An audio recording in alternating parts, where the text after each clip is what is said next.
सुखी घालू उंबरी वैकुंठी तो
जगद्गुरु संत श्रेष्ठ देवप्रसिद्ध तुकाराम महाराज यांचा चार चरणाचा अभंग विठ्ठल विठ्ठल।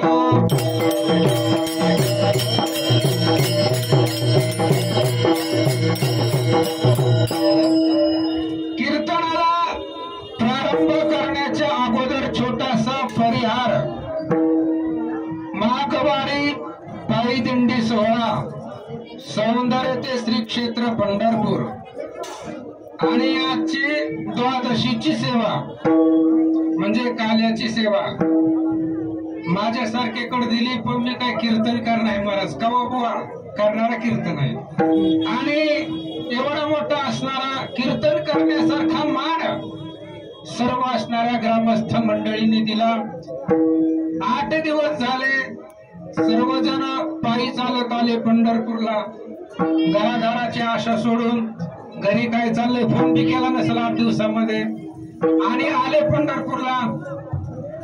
तर घरापासून इथं वाळवंटामध्ये येण्यासाठी पंढरपूरला येण्यासाठी काय काय लागतं बोला ना। गाडी असेल तर पेट्रोल लागतंय, एसटी ना असेल तर तिकीट भाडं लागतंय, कॉम्प्रोमाइज करून आला असेल तर भाडं द्यावं लागतंय है ना। त्याच्याशिवाय इथं आलो का? मग काय लागतं इथं येण्यासाठी? बहुत सुकृताची जोडी म्हणून विठ्ठला किंवा नाथ महाराज सांगतायत अयोध्या कांडामध्ये 14वा अध्याय, श्रीराम देखावया दृष्टी पाहिजेत भाग्याची गोटी।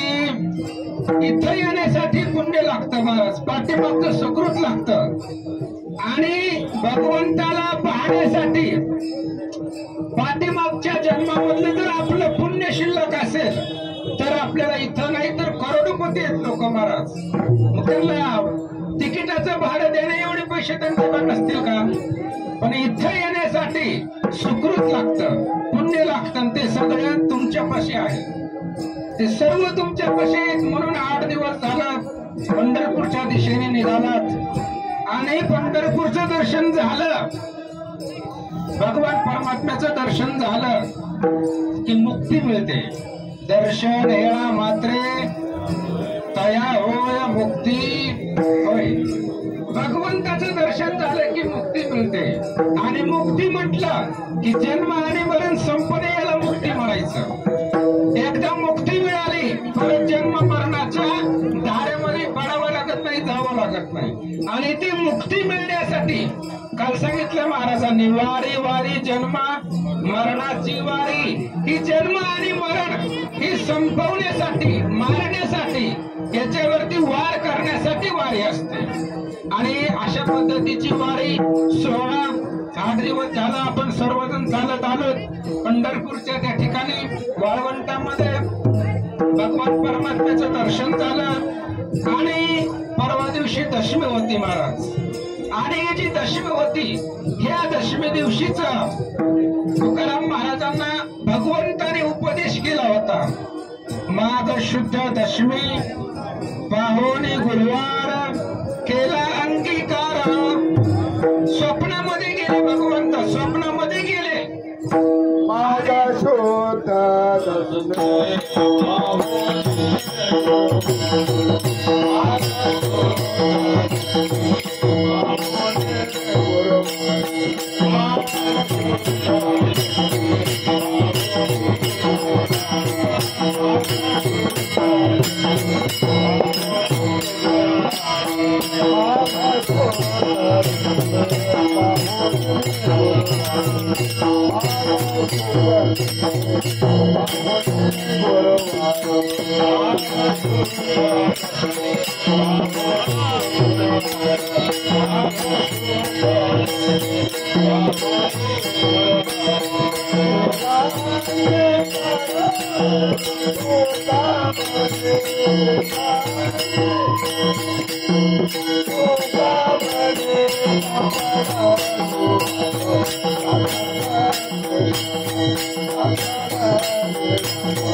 आणि परवा दिवसा दशमी झाली.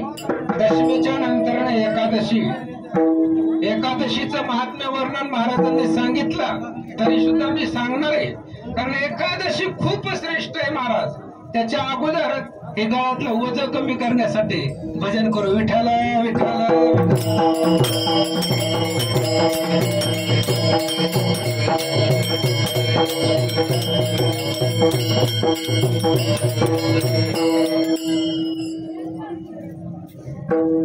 एकादशी आणि ही सर्वात मोठी एकादशी आहे.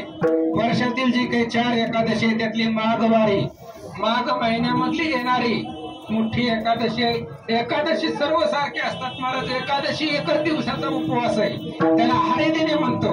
भगवान श्री विष्णूचा तो उपवास आहे आणि तेच एकादशीचं महात्म्य.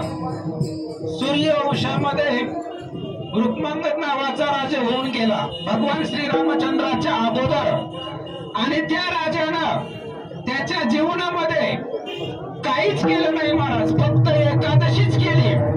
आणि त्या एकादशीच्या प्रतापावरती रुक्मांगद धर्मांगदेशी व्रत पाळून ही एकादशी नगरी नेली वैकुंठासी, झाले जगासी उपकारी. फक्त एकादशीचं व्रत केलं आणि अयोध्या जे नगर आहे त्या अयोध्या नगरीमधली सगळीच जीवजंतू वैकुंठाला घेऊन गेले. कशाच्या जीवावर? एकादशीच्या. पुन्हा जैमिनी अश्वमेध नावाचा ग्रंथ आहे, सर्वांना परिचित नाहीये. त्या ग्रंथामध्ये 66वा अध्याय, त्याच्यामध्ये श्रीधर स्वामी वर्णन करतायत. अन्ना समान नसे दान किंवा नसे एकादशी समान, देवी दशरथ नंदन समान आन नाही धनुर्धर. भगवान श्रीरामचंद्र किती बलवान आहेत याचं उदाहरण देण्यासाठी श्रीधर स्वामींनी सांगितलं, अन्नासारखं दान नाहीये. अन्नदानच का श्रेष्ठ आहे? कारण अन्नदान असं एकच दान आहे. अन्नदान दिल्यानंतर माणसाची तृप्ती होते. थोडासा भात जास्त वाढला की माणूस म्हणतोय आता बस झालं, याच्यापेक्षा नकोय. बाकी तुम्ही सोनं द्या, वस्त्र द्या, काय दागदागिने द्या, त्याचं पोट भरत नाही. पण अन्न थोडस जास्त झालं पात्रामध्ये की माणसाची तृप्ती होते. आणि अन्नदान श्रेष्ठ आहे. जगामध्ये जेवढे बी उपवास आहे सर्वच उपवासामध्ये एकादशी श्रेष्ठ आहे. अशा पद्धतीने त्या ठिकाणी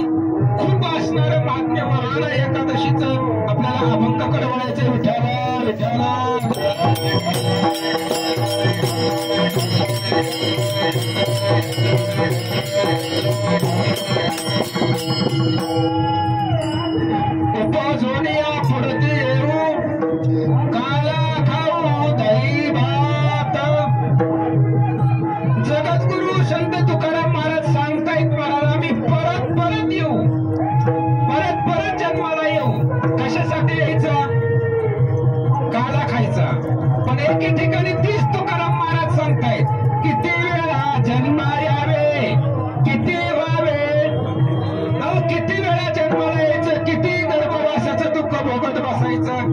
तेच तुकाराम महाराज परत परत जन्माला येऊ म्हणतात. कशाला?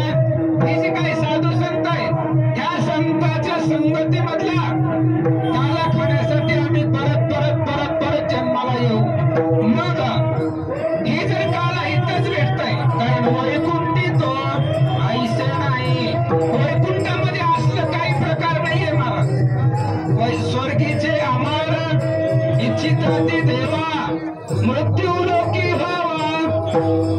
स्वर्गामध्ये असलं काही सुद्धा नाही. काला खायला स्वर्गामध्ये भेटत नाही. म्हणून काल्याची आसे देव जळी झाले मासे. अहो माशाचं स्वरूप घेऊन आले तरी सुद्धा भगवान श्रीकृष्णानं त्यांना शीत सुद्धा मुखामध्ये जाऊ दिला नाहीये. म्हणून वैकुंठामध्ये असलं काही नाहीये. मग वाळवंटामध्ये आल्यानंतर ना, इथं पंढरपुरामध्ये आल्यानंतर ना, एकमेकाचे जे काही साधू संत आहेत तो घास त्यांच्या मुखामध्ये घालू आणि त्यांच्या मुखामध्ये घातलेला घास त्याच्यापासून जे सुख मिळणार आहे त्या सुखामध्ये आम्ही आनंदाने नाचू. मग हे जो काला आहे हे काला कुठं करायचा किंवा नाचू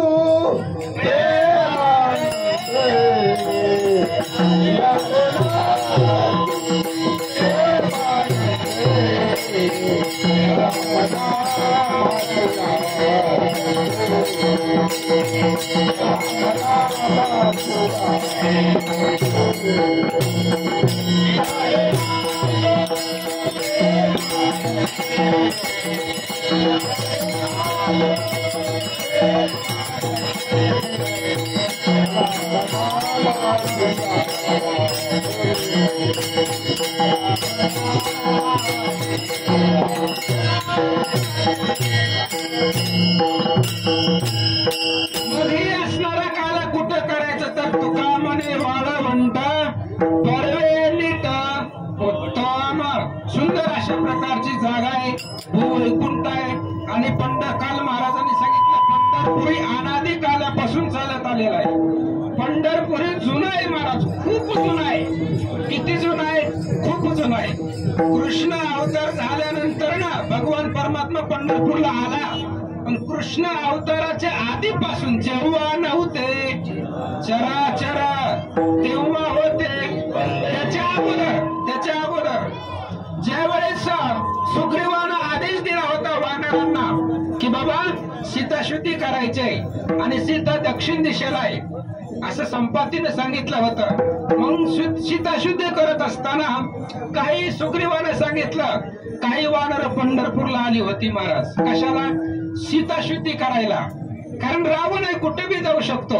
अहोबळ महोबळ धृत शंकरी श्री पांडुरंग महाक्षेत्री वेणोनाद भीमातिरी सीता सुंदरी शोधारी किष्किंधकांड अध्याय 11. त्याच्यामध्ये नाथांनी वर्णन केलंय. म्हणजे एवढं जुनं पंढरपूर आहे आणि त्या पंढरपूर मध्ये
भक्ती आणि असा असणारा पंढरपूरमध्ये त्या ठिकाणी साधू संतांनी काला केला आणि ते असणाऱ्या काल्याचं सेवन केलं. अभंगाचा सरळ भावार्थ संपला. विठ्ठल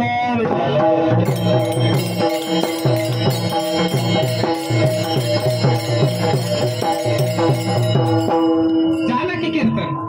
काय लागते कीर्तन करायला. आणि मग भगवान श्रीरामचंद्रांचा अवतार संपला. आता छोटस भगवान श्रीकृष्णाच्या चरित्राचं थोडस थोडक्यात वर्णन करू, कारण देवाचं चरित्र हेच भगवंताला आवडतं. त्याचं चरित्राचं जे वर्णन करताय ते देवाला आवडतं. तेही प्राण पडते आवडते माझा निरुते, जे भक्त चरित्राते प्रशंसित ज्ञानेश्वरी मधली ओवी आहे. भगवंताच्या भक्ताचं चरित्राचं वर्णन करणारे भगवंताला आवडतायत. राम अवतार संपला गेला. भगवान परमात्मा राम अवतार संपून वैकुंठाला निघून गेले आणि इकडं अधर्माचं बंड माजलं गेलं.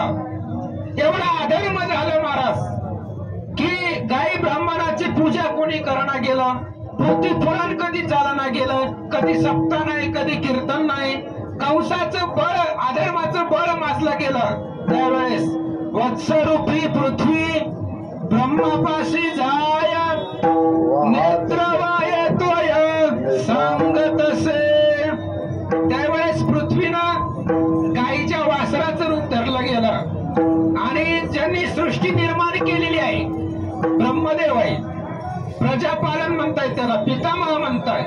त्या ब्रह्मदेवाकडं पृथ्वी गेली, वत्साच्या गाईच्या रूपामध्ये गेली आणि पृथ्वीनं ब्रह्मदेवाला सांगितलं, म्हणले महाराज तुम्ही रचलेलं हे ब्रह्मांड आहे आणि या ब्रह्मांडामध्ये आम्हाला त्रास व्हायला लागलाय, आम्हाला वज व्हायला लागलाय. पृथ्वीला वज होत नाही महाराज. किती जीवसृष्टी आहे, मोठे मोठे पर्वत आहे त्याच्यावरती, तरी याचं वज पृथ्वीला होत नाही. पण जर अधर्मानं वागलं गेलं तर त्याचं वज पृथ्वीला सहन होत नाहीये. म्हणून पृथ्वीने सांगितलं ब्रह्मदेवा या अधर्मावरती काहीतरी करा. ब्रह्मदेवाने सांगितलं आम्हाला काही करता येत नाहीये, आमच्या त्या आधिपत्याखालीच नाहीये. मग सदाशिवाकडे जाऊ म्हटले, महादेवाकडे. मग पृथ्वी ब्रह्मदेव सगळे साधू संत महादेवाकडे गेले. महादेवाला गारानं सांगितलं, महादेवाने सांगितलं आपल्याला बी जमत नाही, आपण फक्त नाश करू शकतो. पृथ्वीचा संहार करणं काम आपल्याकडे आहे, पाळायचं आपल्याकडे नाही म्हणले. मग चला म्हणले विष्णूकडे जाऊ.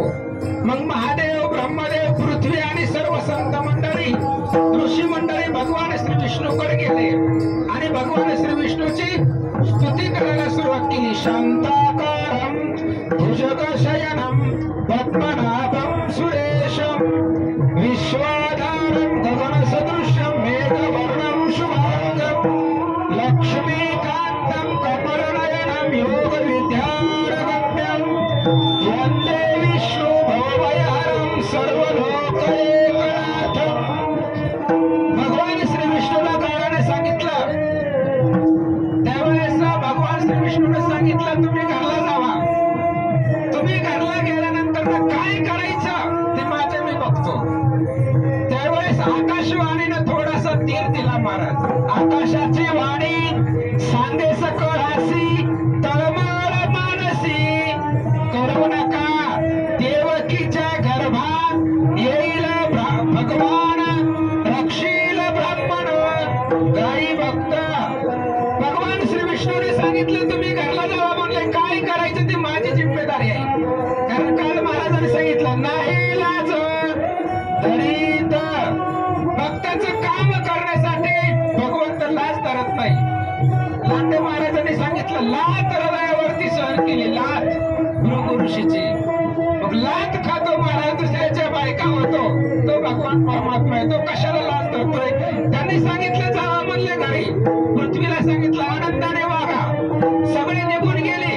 त्यावेळेस विष्णूला शेषाला बोलायला सुरुवात केली. शेषाला सांगितलं महाराज चला म्हणले आता पृथ्वीवर जायचंय आपल्याला. शेषाला सांगितलं देवा तुझी पृथ्वी, तुझा अवतार आणि तुझं कार्य, तुझी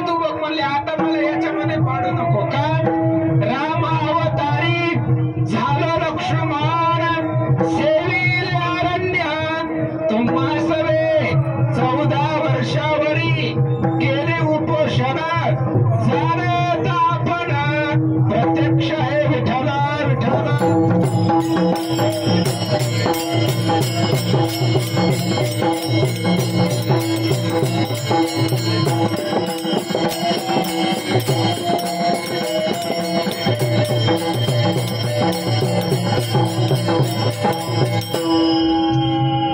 शेषाने सांगितलं म्हणले देवा आता अवतार घ्यायला आपल्याला जमत नाही करे म्हणले. मागच्या अवतारामध्ये आलो तुमचा मी लहान भाऊ झालो आणि लहान भाऊ असल्यामुळे तुम्ही मला काही बी सांगायला लागले त्याच्यामुळे ते आपल्याला आता सहन होत नाहीये.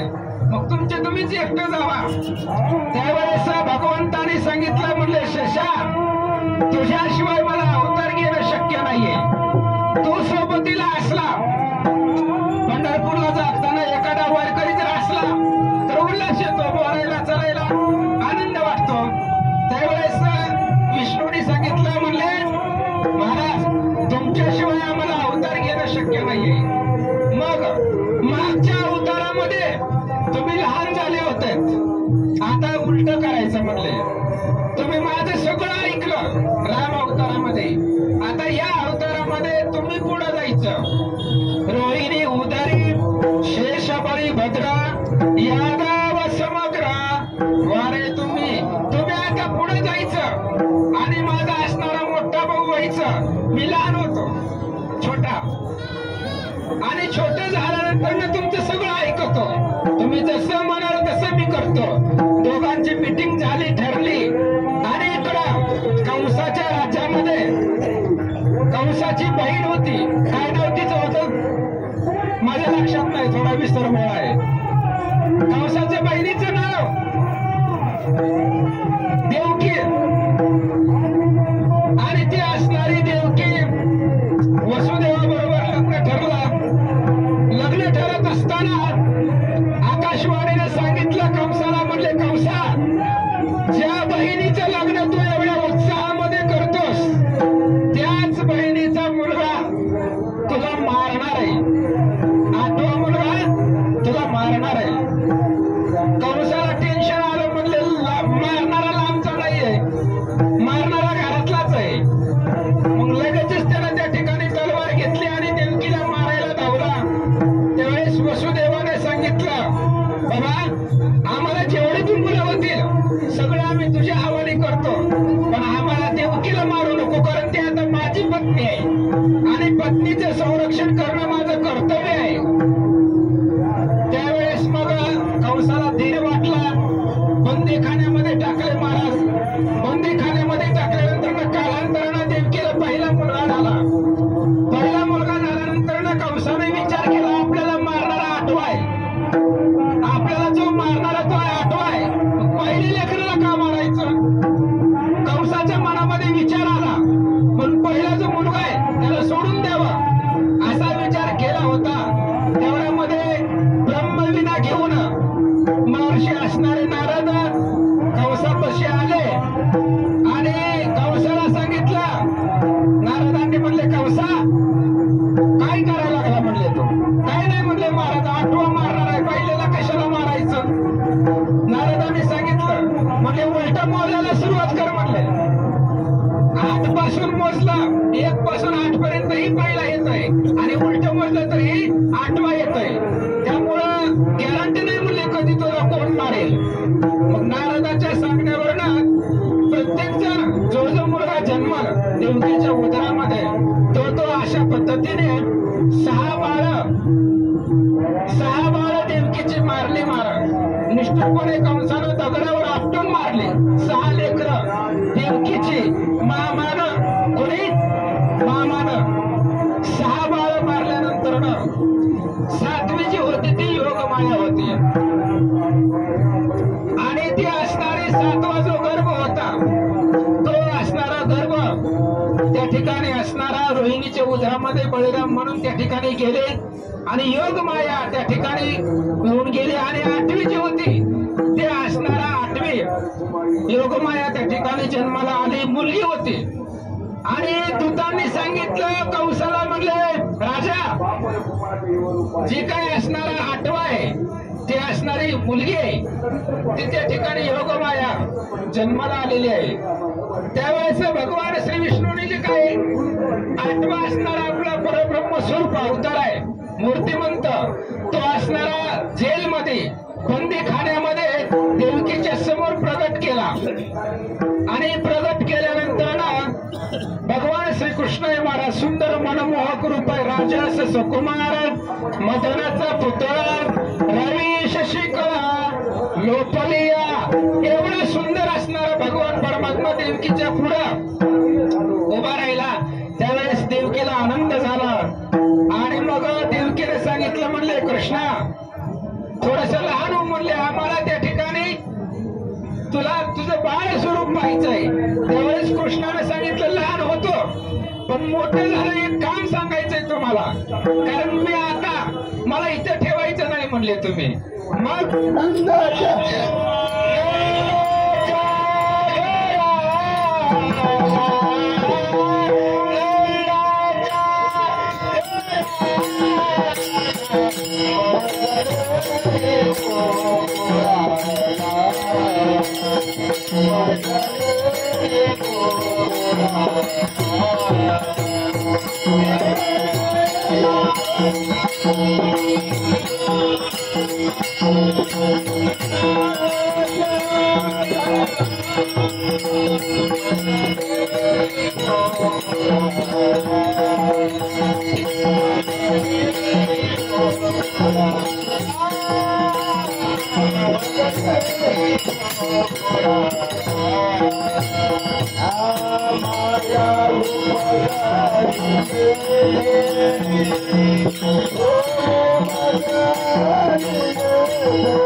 श्रीकृष्णाने सांगितलं वसुदेवाला म्हणले पप्पा मला तुम्ही गोकुळामध्ये नेऊन ठेवा मी सांगायला मी मोठं झालोय आणि एवढं सांगितल्यानंतर तिथं माया जन्मले ती मायाला इथं आणा एवढा निरोप दिला आणि भगवान श्रीकृष्ण लहान झाले महाराज एकदम अगदी जन्मल्यासारखं स्वरूप धारण केलं. पण ज्या वेळेस वसुदेव निघाले त्यावेळेस वसुदेवाच्या पायामध्ये बेड्या होत्या महाराज. काय होतं?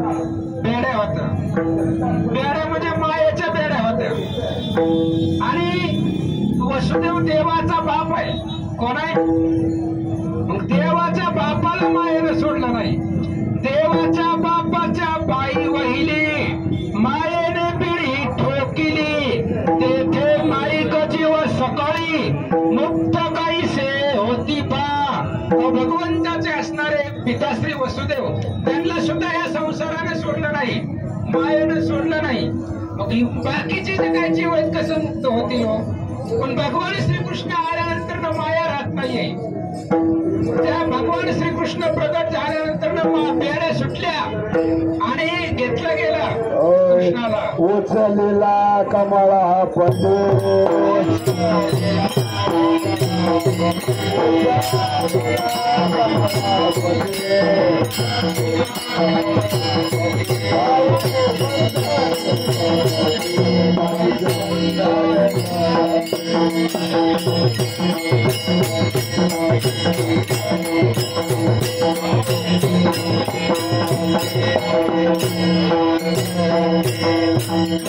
श्रीकृष्णाला उचललं गेलं आणि बंधन संपत आहेत महाराज. भगवंत येतो काय नव्हे केले एका चिंतिता ठेवले. भगवान परमात्मा येतो. सगळी असणारी बंधनं निसटली, टोपलीमध्ये घेतला. जेलच्या तुरुंगाच्या बाहेर वसुदेव महाराज निघाले. यमुनेला पूर आलेला होता भयंकर, आणि इथं असणारा यमुनेमधून वसुदेव महाराज कृष्णाला घेऊन निघाले गोकुळाला. जसं जसं यमुनेमध्ये जातील वसुदेवजी, तसं तसं यमुना वाढत होती महाराज. आणि वाढत असताना यमुनेची इच्छा होती, आपल्या घरापासून निघालाय कोण? भगवंत आपल्या दारातनं चाललाय, आपल्या घरातून निघालाय. मग एकदा दर्शन घेणं त्याचं आपलं काम आहे. म्हणून यमुना वाळायला लागली आणि वसुदेवाच्या नरड्यापर्यंत पाणी आलं. कृष्णाने विचार केला, म्हातारं बुडालं. जर इथं वसुदेव बुडाले तर मग आपलं कार्य कोण करणार आहे? म्हणून कृष्णानं आपला एक पाय टोपलीच्या बाहेर काढला. भगवंताच्या पायाचा अंगठा ते असणाऱ्या चरणरज यमुनेच्या पाण्याला लागलं. यमुना भंग पावली, वसुदेवाला वाट दिली. वसुदेव महाराज गोकुळामध्ये गेले. माया तिथली उचलली आणि माया होती तिथं कुठं? वसुदेवा त्या असणाऱ्या रोहिणीच्या घरी, यशोदेच्या घरामध्ये माया होती. आणि माया असल्यामुळे गाढ झोपलेले होते महाराज सगळेच. कारण माया म्हणले की बंधन आलं, त्याच्यामुळे मायेमध्ये सगळे झोपलेली होती. कोणाला काय चाललंय काही तपास लागत नव्हता. वसुदेवजी आले, कृष्णाला ठेवलं, ती माया उचलली आणि येऊन परत मथुरेमध्ये जेलमध्ये आले. आणि माया आल्याबरोबर मायेनं आरडायला सुरुवात केली. मग जी काय द्वारपाळ झोपली होती ती सगळं मायेच्या गोंधळानं उठले गेले. आणि उठल्यानंतर कंसाला सांगितलं, 8वा जन्माला म्हणले. कंस पळत पळत पळत आला महाराज. आल्यानंतर त्यानं बघितलं नाही मुलगा आहे का मुलगी आहे, काही बघितलं नाही. 8व्याला मारायचा ध्यास लागलेला होता. त्यामुळे त्या लेकराच्या पायाला धरला, आकाशामध्ये फिरवलं आणि आपटणार एवढ्यामध्ये आकाशामध्ये निघून गेली. आणि आकाशात त्या मायेने सांगितलं, तुझं लागी वधी उपजला मजाधी. मायेने सांगितलं, बाबा तुला मारणारा पृथ्वी तलावरती माझ्या आधी जन्माला आलेला आहे. कंसाला टेन्शन झालं महाराज फुल. कंसाने विचार केला, एक बी लेकरू मी जिवंत सोडलं नाही, मग हे लेकरू कसं जन्माला आलं, कुठे गेला? त्यावेळेस आकाशवाणीने सांगितलं म्हणजे खोटं नाहीये. मग कंसाची झोप उडाली महाराज. त्याला पाण्यामध्ये कृष्ण दिसू लागला, गिलासामध्ये कृष्ण दिसू लागला, द्वारपाळामध्ये कृष्ण दिसू लागला. जिथं झोपतो तिथं गादीवर शेजारी कृष्ण दिसू लागला. सगळीकडे त्याला कृष्ण दिसू लागला. मी म्हणतो कंसाचं भाग्य आहे, कृष्ण तरी दिसला.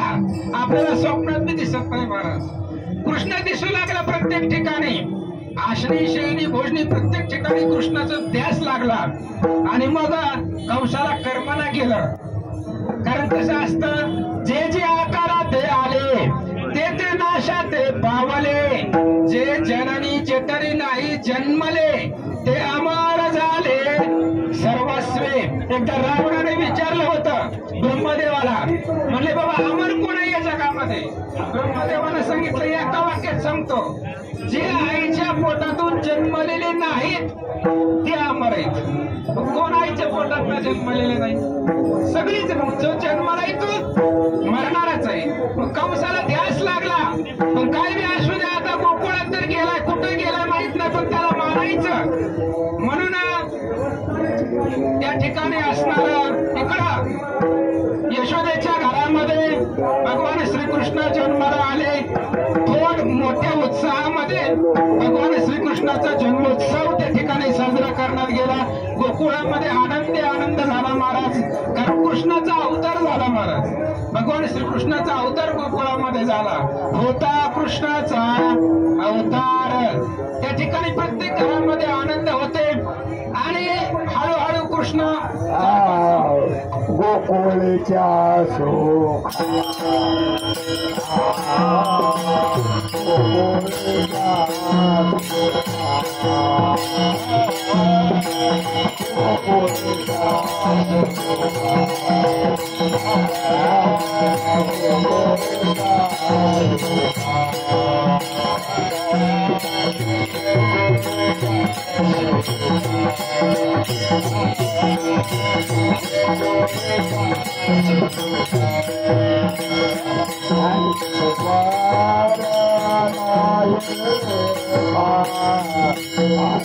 पार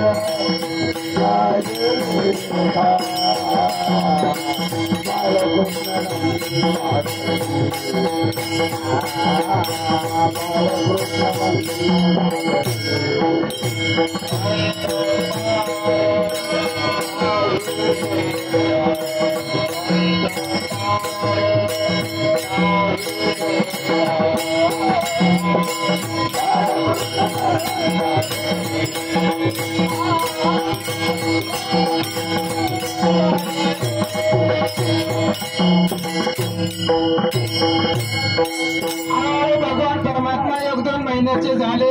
राजवाड्यामध्ये श्रीकृष्ण त्या ठिकाणी असणारे नांदू लागले.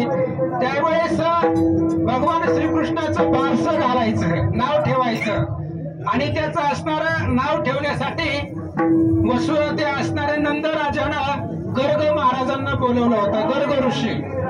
आणि त्या गर्ग ऋषीने भगवान श्रीकृष्णाचं जातक केलेलं होतं. त्यावेळेस श्रीकृष्णाचं जे काही भविष्य आहे ते भविष्य गर्ग ऋषींनी सांगितलं होतं की काय काय करील बाबा, धर्माचं संरक्षण करील, दुष्टजनांना मारेल, 16,108 पत्न्या करील, द्वारकेवरती राज्य करल. म्हणजे जेवढं भविष्य आहे कृष्णाचं सगळं सत्य गर्ग ऋषींनी सांगितलं. भगवान श्रीकृष्णाचं नाव वगैरे ठेवलं. तिकडं कंसाला टेन्शन आलं महाराज आणि कंसानं मीटिंग घेतली आणि सांगितलं माझा जो वैरी आहे त्या असणाऱ्या वैऱ्याला मारायचं. त्यावेळेस मग कोण मारणार म्हणून त्या ठिकाणी असणारे एक स्त्री उठली महाराज, पुतना नावाची स्त्री. त्या असणाऱ्या राक्षसीने सांगितलं, कंसाला म्हणले घाबरू नका, मी जाते आणि तुमच्या वैऱ्याला मारते. त्यावेळेस मग तिनं सुंदर अशा प्रकारे स्त्रीचा वेश घेतला आणि स्त्रीचा वेश घेऊन असणाऱ्या यशोदेच्या नंदाच्या दारामध्ये आली. यशोदेला हाक मारली आणि यशोदेने विचारलं, याच्या आधी तुम्हाला गावात कधी पाहिलं नाही म्हणले. यशोदेने सांगितलं, मी तुझी बहीण आहे. कोण सांगते? पुतना सांगते, मी तुझी बहीण आहे म्हणले. यशोदा म्हणले, आता माझ्या परिवारातलं मला माहिती नाही का? पुतण्याने सांगितलं, तसं नाही, माझं तू जन्मली होती तेव्हा माझं लग्न झालं आणि माझं लग्न झाल्यापासून मी परत माहेरला कधीच आले नाही, त्याच्यामुळे तुझी माझी भेटच नाही. मग आता जाऊ दे म्हणले, कृष्णाला पाहायला आले म्हणून त्या ठिकाणी कृष्णाला तिच्याकडे दिला. आतमध्ये घरकामासाठी असणारी यशोदा निघून गेली. आता कृष्णाला माहिती नाही काही कोण आहे, माहिती होतं. मग त्या असणाऱ्या पुतणीने आपल्या स्तनामध्ये विष भरलेलं होतं, महाविष तिच्यामध्ये भरलेलं होतं आणि त्या असणारा कृष्ण त्या पुतणीला प्यायला लागला. ते विष भक्षण केलं महाराज. विष काय करणार आहे भगवंताला? कोणाशी न कळे जनी नामामृत संजीवनी असं असणारा भगवान परमात्मा आहे, त्याचं नावच अमृत आहे. त्याला विष काय करणार आहे? त्याला विष भक्षण केला आणि तिच्या अंगामधले जे काही पंचप्राण आहेत ते सुद्धा भगवंतानं आकर्षून घेतलं आणि त्या पुतणीला मारून टाकलं महाराज. कृष्णाने विचार केला नाही स्त्री आहे कसं मारावं. राम अवतारामध्ये सर्वप्रथम स्त्रीलाच मारलं भगवंताने. ताटिका नावाची राक्षसी, तिच्यापासूनच राक्षस मारायला सुरुवात केली आणि कृष्ण अवतारामध्ये पुतना नावाची स्त्रीच मारली. कारण पुरुष आहे का महिला ही महत्वाचं नाही, देवाच्या कामात आलं की मारायचं. पुरावा देऊन सांगतो महाराज, ज्यावेळेस भरत भेटीला येत होता त्यावेळेस लक्ष्मणाला सुद्धा माहिती होतं की आपला भाऊ आहे, पण रामाला विरोध करायला आलाय म्हटल्यावर भरताच्या अंगावरती गेला होता. कोण? लक्ष्मण. त्यावेळेस कळलं नाही का आपला भाऊ आहे. देवाच्या कार्यामध्ये आलं की मारायला अडचण, मग ते कोणीही असू द्या म्हणा. मग कृष्णाने त्या पुतणीला मारून टाकला. नंतर कळलं ती राक्षसी होती. कंसाला बातमी गेली, कंसाच्या लक्षामध्ये आलं मावशी मेली. मग लगेचच असणारा दुसरा महाबळवट नावाचा एक असणारा राक्षस त्याने सांगितलं कंसाला, म्हणले महाराज टेन्शन घेऊ नका म्हणले, आत्ता जातो आणि तुमचा जो काही वैरी आहे त्या वैऱ्याला मारून टाकतो म्हणले. मग गेला त्यानं माझ्यासारखं धोतर घातलं होतं, पांढरं शुभ्र पूर्ण घेतलं, फेटा बांधला, निघाला असणारा. कुठे गेला? वसुदेवाच्या असणाऱ्या त्या नंदाच्या घरला गेला. आता महाराज म्हणल्यावर कोणी बी आदर सत्कार करतं की महाराज. महाराज आलाय म्हणल्यावर त्याचं आधार कार्ड चेक केलं जात नाही महाराजाचं, बसायला आसन दिलं जातं महाराजाला. आणि मग तसंच नंदराजानं बसवलं ते महाबळ भटाला आणि लगेचच कृष्णाला पुढे ठेवलं आणि कृष्णाचं भविष्य सांगायला सुरुवात केली महाबळानं. आता यानं सगळं उलट सांगायला सुरुवात केली महाराज. गर्ग ऋषीने जे भविष्य सांगितलं होतं भगवंताचं त्याच्या विरोधामध्ये सगळं हे असणाऱ्या महाबळानं सांगायला सुरुवात केली. मग कृष्ण ऐकत होता, म्हणले माझ्या घरला आलंय, माझ्या व्यासपीठा माझ्या असणाऱ्या पाटावरती बसलंय, माझ्या घरचं तूप खाल्लंय आणि मला नाव आठवतंय. कृष्णाने विचार केला, मग ज्या पाटावरती बसलाय कृष्णाने त्या पाटालाच खुणावलं महाराज. ती पाट उचललं, ती महाबळ आकाशामध्ये उडालं. घरामधली बेल आले, त्या ठिकाणी असणारं वाटे आले, वरंगळ आलं, पातील आलं, सगळं आलं. महाबळाला मारू लागले महाराज. त्याचं 2 फिटेपर्यंत त्याला मारलं. का मारलं? देवाला नावं ठेवली, देवाला नावं ठेवली, देवाला नावं ठेवली. देवाला सहन होते, कारण महाराजांनी सांगितलं की 100 शिव्या सहन केल्या. 2-4 महाबळाच्या शिव्या सहन केल्या असत्या तर. पण इथं राक्षस भगवंताला पसंत नाही महाराज. का? दैत्याची कुळे नाशी, अहो त्याचं कुळच नासवायचं काम भगवंताचं आहे. म्हणून त्या महाबळाला 2 फेटेपर्यंत मारलं गेलं.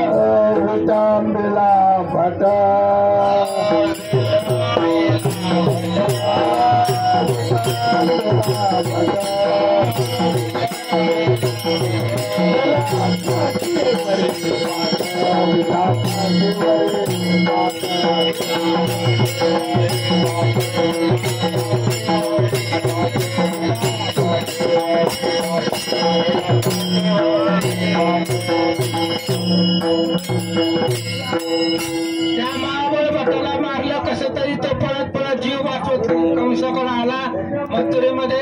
कंसाला सांगितलं, बाबा तू ज्याला सामान्य समजतोय, ज्याला लेकरू समजतोय, ती लेकरू नाहीये. कारण एका लेकरामध्ये पुतण्याला मारायचं सामर्थ्य नाहीये. माझ्यासारख्या महाराजाला त्रास द्यायचं सामर्थ्य एका लेकरामध्ये नाही. कंसाला परत टेन्शन आलं. इकडं आपल्याला कंसाचं जास्त वर्णन करायचं नाही महाराज. भगवान श्रीकृष्णाचं चरित्राचं उच्चार करायचं जे गोकुळामध्ये भगवंतांनी केलेलं आहे. आणि इकडे भगवान श्रीकृष्ण हळूहळू लहानाचे मोठे झाले.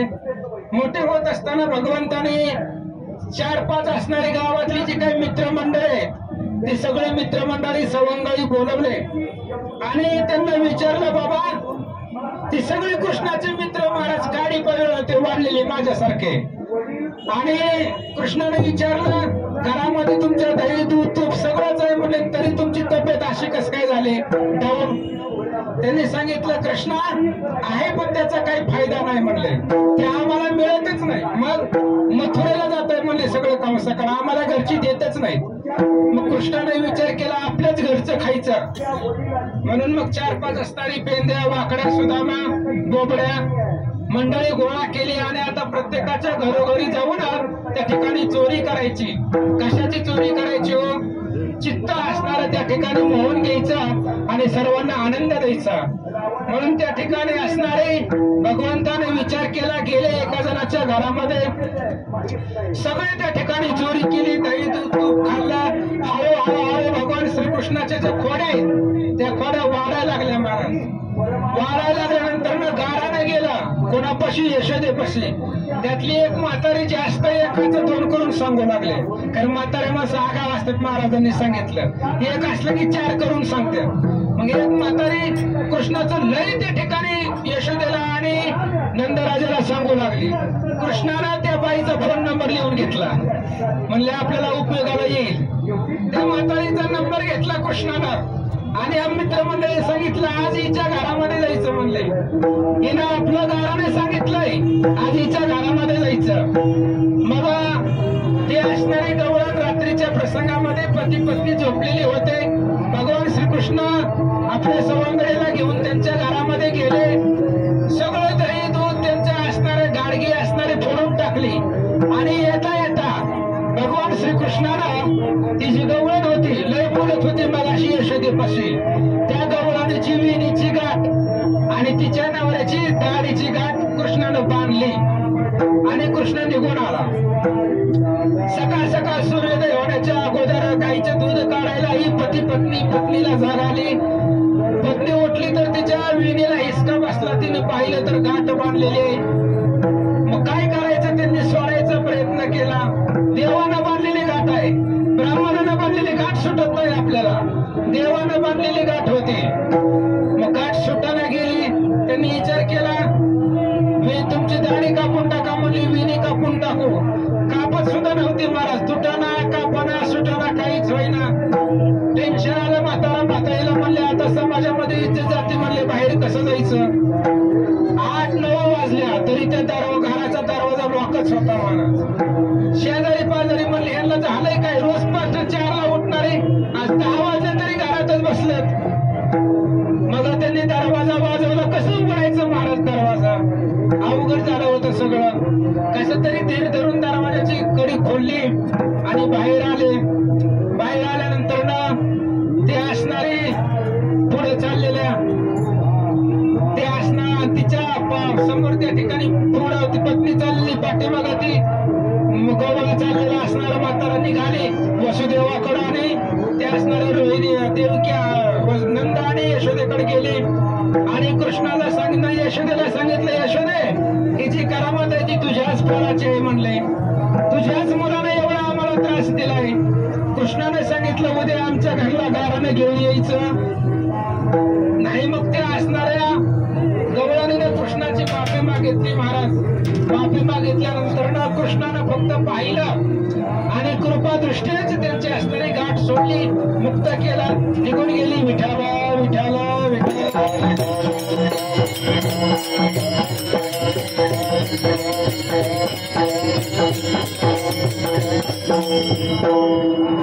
आणि मग भगवान श्रीकृष्णाचे हळूहळू खूप घोडे वाढू लागले महाराज. गवळणीने गाराने घेऊन आले. गवळणीने सांगितलं, यशोदे गावामध्ये राहायचं का कसं करायचं सांग म्हणले. आम्ही पुण्यामध्ये जातो भाड्यानं राहायला, गोकुळामध्ये राहत नाही म्हणले. कसं करायचं सांग, राहायचं का नको. यशोदाबाई कृष्णाला सांगा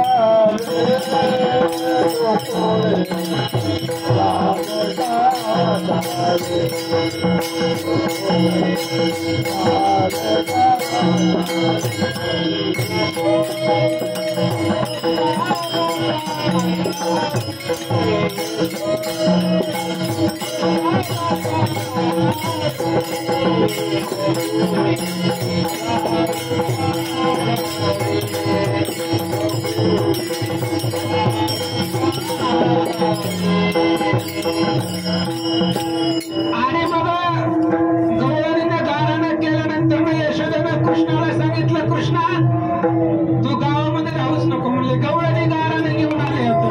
बाबा घोड्या नको करू माझे बाबा, बाबा घोड्या नको करू माझे बाबा.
यशोदेनं कृष्णाला सांगितलं, कृष्णा आता गावामध्ये राहू नका म्हणले. आपल्या नवरा गायी आहे त्या गायी घ्या आणि रानामध्ये जावं म्हणले.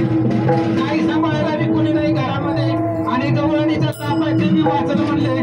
मग कृष्णानं सगळे गोपाळ एकत्र केले. त्यांना सांगितलं आज कृष्ण आपल्याला गायीला खायला जायचं. मग कृष्ण भगवान परमात्मा भगवान श्रीकृष्णाचं चरित्र आहे. कालियाला मारलं लहानपणामध्ये, आकासुराला मारलं, बकासुराला मारलं, प्रलंबाला मारलं, केशीला मारलं, जरासुराला मारलं. किती सांगायचं महाराज, अद्भुत चरित्र आहे देवाचं. आणि एवढे सगळ्याचं वर्णन करता येत नाही. मग इकडं वनामध्ये गेले गाई गोपाळ घेऊन. कंसाने सगळी पाठवली होती महाराज. आगासूर मारला, बकासूर मारला, प्रलंब मारला, जरासूर मारला, केशी मारला, अंक मारला, सगळी राक्षस मारली. कंसाला खूप टेन्शन आलं. मग एक राक्षस उठला महाराज. तेवढा एकच राक्षसाचं सांगतो मी. तेवढा एक राक्षस उठला, त्याचं नाव होतं असुरासुर. त्या राक्षसाचं नाव होतं असुरासुर. त्याने सांगितलं, कंसा मी जातो कृष्णाला मारतो, माझ्यासाठी अवघड नाही म्हणले. वनामध्ये मारायला काय उशीर लागतोय. कंसाला सांगितलं, बाबा सगळे अशीच म्हणत होते, पण जे गेले ते परत माघारी आले नाहीत. असुराने सांगितलं, आपण त्याच्यातले नाही म्हणले. का? माझं मरणच हनुमंताच्या हातून आहे. कोणाच्या? हनुमंताच्या हातून आहे. आणि राम अवतार संपला तेव्हाची हनुमंत गुप्त झाला. कोणे कपाटी जावडी बैसला नाही देखील अद्यापी. असुराने सांगितलं, म्हणजे माझं मरण ते हनुमंताच्या हातून आहे. आणि राम अवतार संपल्यावर त्याला अजून कोणी पाहिलेलं नाही म्हणले. मग तो इथं कशाला येतोय म्हणले. कंसाला समाधान वाटलं महाराज, बरं झालं म्हणले. थोडासा धीर भेटला. आणि असुरासुर नावाचा राक्षस निघाला कृष्णाला मारण्यासाठी. तो असणारा राक्षस येताना गोपाळाने पाहिलं, कृष्णानं पाहिलं. कृष्णाने विचार केला, बाकीच्याला मारल्यासारखं याचं नाही म्हणले, हे आपल्या हातनं मरत नाही. मग लगेच भगवान श्रीकृष्णानं हनुमंताचा धावा करायला सुरुवात केली. हनुमंत आपलं रामेश्वरावरती श्रीराम जय राम जय जय राम भजन करीत बसले होते. आणि भजन करत असताना एकाएकी रामाचा आवाज ऐकला. कोणाचा? रामाचा, कृष्णाचा नाही. गुह्य जर लक्षात घ्या, रामाचा आवाज ऐकला. हनुमंताने विचार केला, राम अवतार संपल्यावर आज देवानं मला फोन केलाय. इतक्या दिवस देवाला माझी आठवण का झाली नाही. जाऊ द्या म्हणले, कवा कवा मिस कॉल तर दिलाय म्हणले. मग हनुमंत रामेश्वरावरनं उठले. रामचंद्राचा आवाज होता, रामानं आपल्याला बोलवलंय म्हणून हनुमंत निघाले. मग हनुमंत येण्याच्या अगोदर कृष्णाने विचार केला, हनुमंत आल्यावर त्याला राम दाखवा लागेल. कारण राम बघितल्याशिवाय हनुमंत इथं थांबणार नाहीये. रामाचं चरित्रच हनुमंताला आवडतंय. कारण निष्ठा दावावी ब्रह्मज्ञान कथेसी वर्गावा रघुनंदन तेने त्यासी सुख गहना कपीनंदना विकुंतेला. कृष्णाने विचार केला, राम दाखवल्याशिवाय बाबा गप बसणार नाही. मग लगेच बळीराम दादाला सांगितलं, हा पाठीमागचा अवजार धारण करा. बळीराम दादा कृष्ण झाले. भगवान श्रीकृष्ण त्या ठिकाणी असणारे राम झाले. लगेचच लक्ष्मीला बोलून घेतलं. काय विषय लागतंय? फोन केला लक्ष्मीला, कुठं म्हणले. ती म्हणली समुद्रामध्ये या म्हणले इकडं. लगेचच लक्ष्मी माता आल्या, सीता तयार झाल्या, 3 अवतार धारण केले. हनुमंत आले, स्वरूप पाहिलं भगवंताचं, सीता मातेचं, लक्ष्मणाचं. हनुमंतानं हात जोडले, म्हणले देवा का आठवण काढली. तर तिकडं म्हणले ती राक्षस येतय आणि ती आम्हाला ऐकत नाही म्हणले. मग हनुमंतानं आपलं भीमरूप धारण केलं. असुरासुर आला. असुरासुरानं हनुमंताला पाहिलं. त्याने विचार केला, आता आपण महागारी कंसाकडले रूप सांगायला जात नाही म्हणले. मग हनुमंतानं त्याला धरलं, आकाशामध्ये फिरवलं, मारला आपटाला तसा मारला. मग हनुमान परत असणाऱ्या रामचंद्रापाशी आले आणि विचारलं, म्हणले देवा राम अवतार संपलाय, परत पृथ्वीवरती मला सोडून कस काय आले. त्यांनी सांगितलं, बाबा जो राम तोची कृष्णनाथ त्याच्या सेवेसी आहे पार्थ. त्याने सांगितलं हे कृष्णाचा अवतार आहे, पण तू कृष्णाला मान्य करणार नाही म्हणून आम्ही राम झालो. हनुमंताने सांगितलं, आम्हाला कृष्ण दाखवा की म्हणला. कसलं तुमचं स्वरूप आहे आम्हाला पाहायचंय. मग भगवान श्रीकृष्णानं आपलं लहान स्वरूप धारण केलं आणि लहान स्वरूप धारण केलं. यमुनेमध्ये त्या ठिकाणी खेळ खेळले. खेळ खेळत असताना महाराज खेळ खेळण्याच्या वयामध्ये भगवंतांनी कालियाला मारलं. खेळ खेळण्यामध्ये सर्व राक्षस मारले गेले. दुपार झाली, भूक लागली. गोपाळाने सांगितलं, देवा खेळायचं पास म्हणले अंधभार पोटे भूका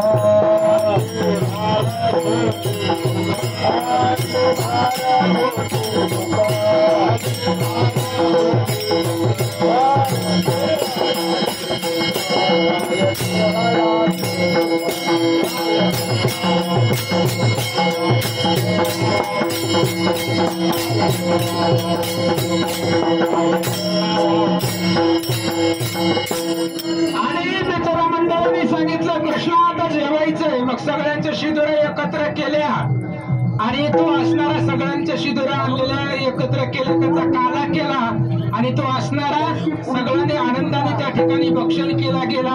आणि तोच काला खाण्यासाठी तुकाराम महाराज आम्ही जन्माला येऊ म्हणताय अभंगाचं प्रथमच.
भगवान श्रीकृष्णाने काला केला. सगळे असणारे गोपाळ लोक त्या कालेचा आनंद घेऊ लागले.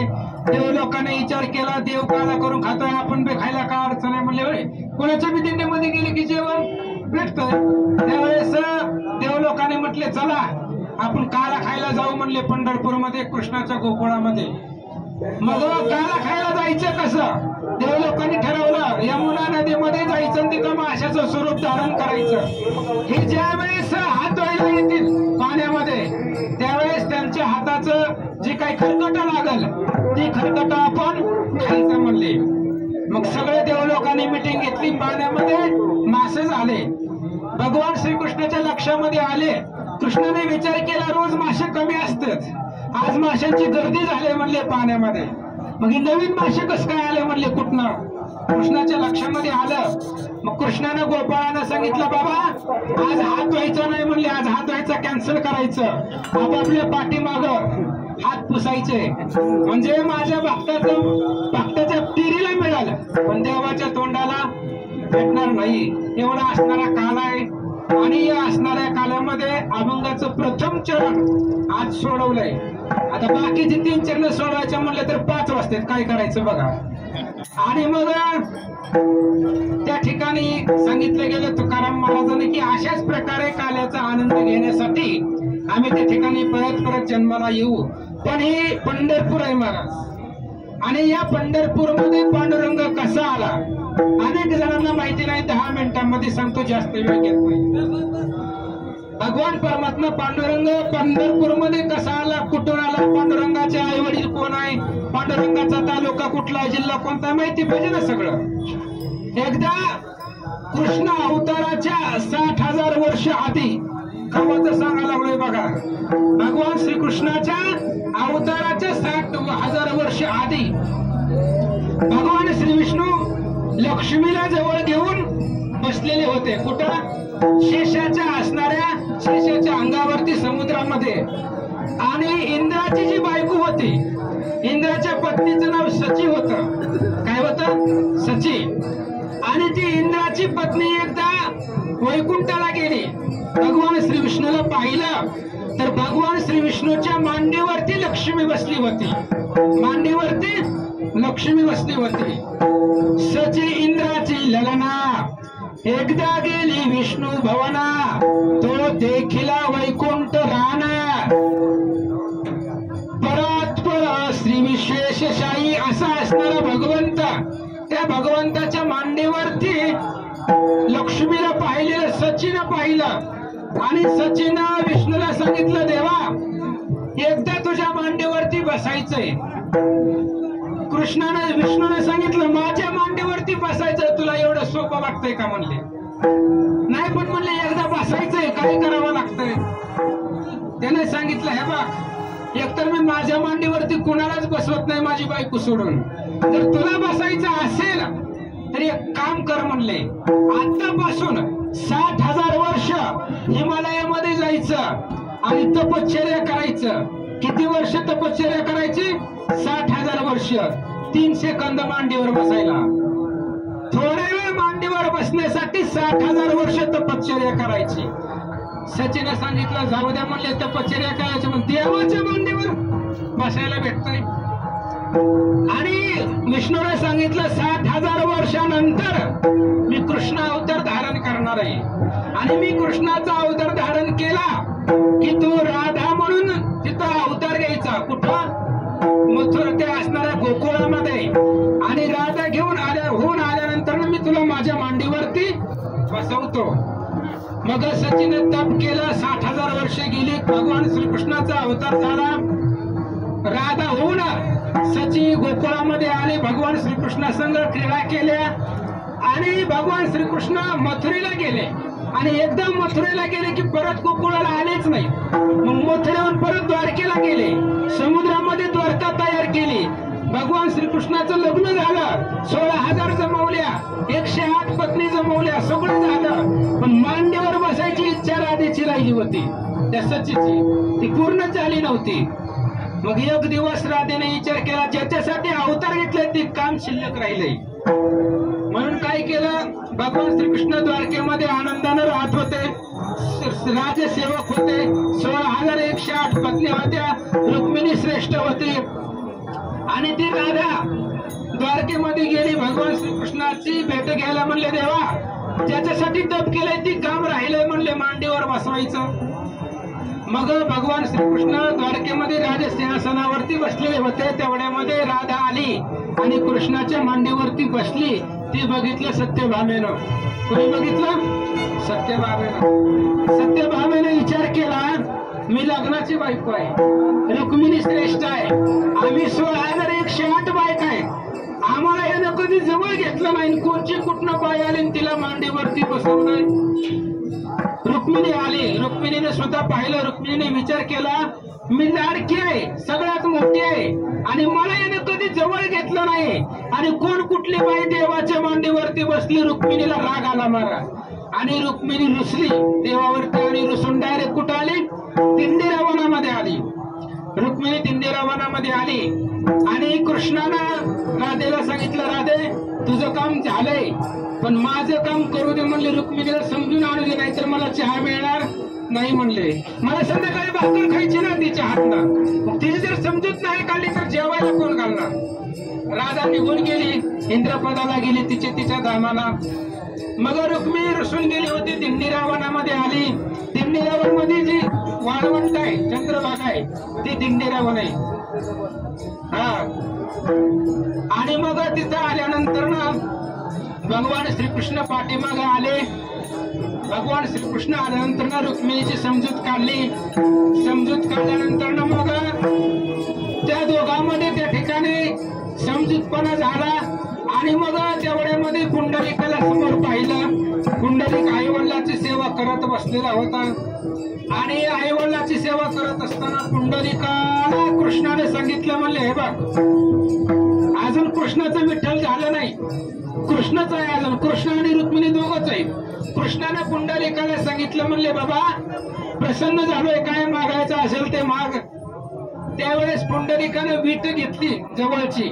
वीट म्हणजे आपलं वीट फेकली भगवंताकडे, कृष्णाकडे. आणि कृष्णाला सांगितलं, हे बघ माझं काम झाल्यावर बोलतो पण तोपर्यंत या विटेवरती उभा राहा.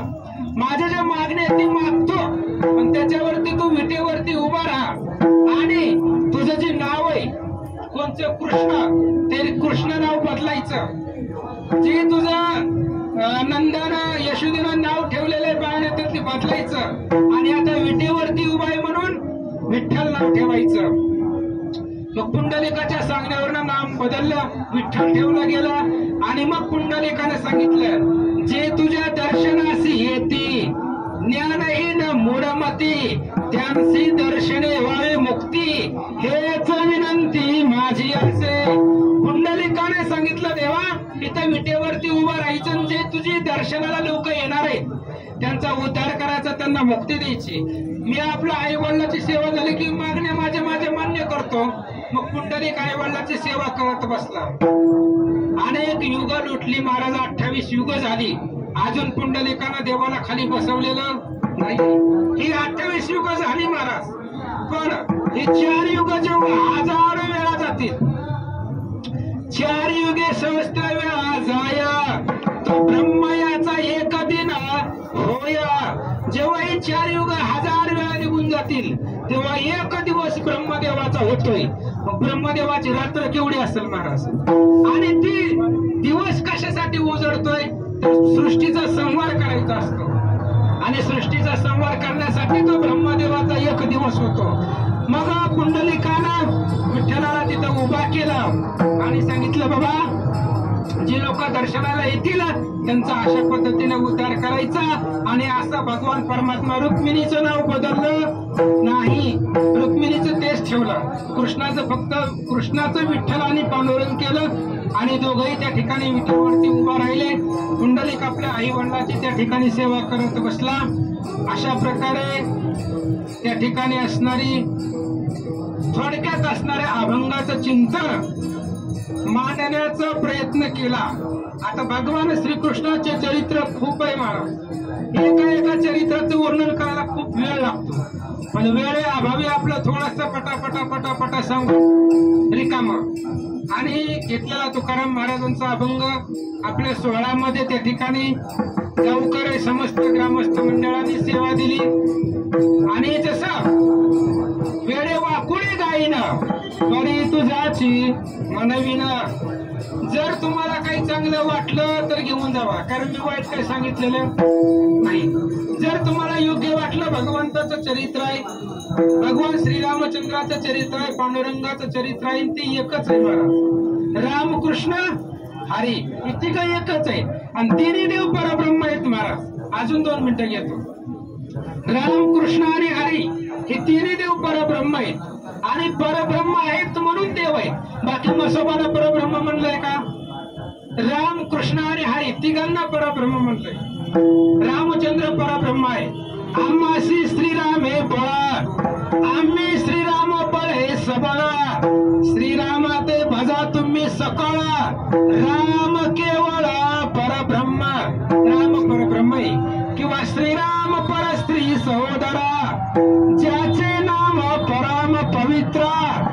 नामे पावन चराचरा रघुवीरा परब्रह्म राम परब्रह्म आहे भगवान श्रीकृष्ण परब्रह्म श्रीकृष्ण पूर्ण शिष्टाई करू आलासी झाडा तेव्हा तू काय बोलला वचन मना माझी आठविते कृष्ण परब्रह्म आहे आणि पांडुरंग परब्रह्म लिंगम भजे पांडुरंगम पांडुरंग परब्रह्म आहे असे असणारे तिन्ही एकच आहेत महाराज ब्रह्मा विष्णू इंद्र वरुणादी ईशा हे माझे अंशानु अंशा हे तू नेनसी बाळ भाष्य जगी जगदीश श्रीराम असा असणारा भगवान परमात्मा आहे बाकीचे सगळे त्याचे अंश आहेत ज्याचे त्याच्या आवडीनुसार जो तो देव असतो ज्याचं त्याचं भजन करा रात्री महाराजांनी सांगितलं टाळ्या वाजवायला लागतात महाराज सांगून गेलो परत काही झालं तर आम्ही जिम्मेदार नाही म्हणले भजन करा ज्ञानेश्वर